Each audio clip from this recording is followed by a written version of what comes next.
Hello and welcome back to the Enginetuner channel. Today you join us on a cold January morning where we have this immaculate Audi S1 in for remap. So make sure you stay tuned and let's make some power.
So with any remapping that we do here, you'll find on our graph in a minute when we show you, there's a huge stack of torque in mid-range, and that's where you drive the car.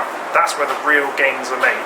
So we've made this little S1 a lot more efficient, so we see better fuel economy, and we see much more power and torque, and it's going to be a right hoops drive. I can't wait to try it. Thanks for joining on this one, and we'll see you on the next one. Please remember to like and subscribe. Cheers!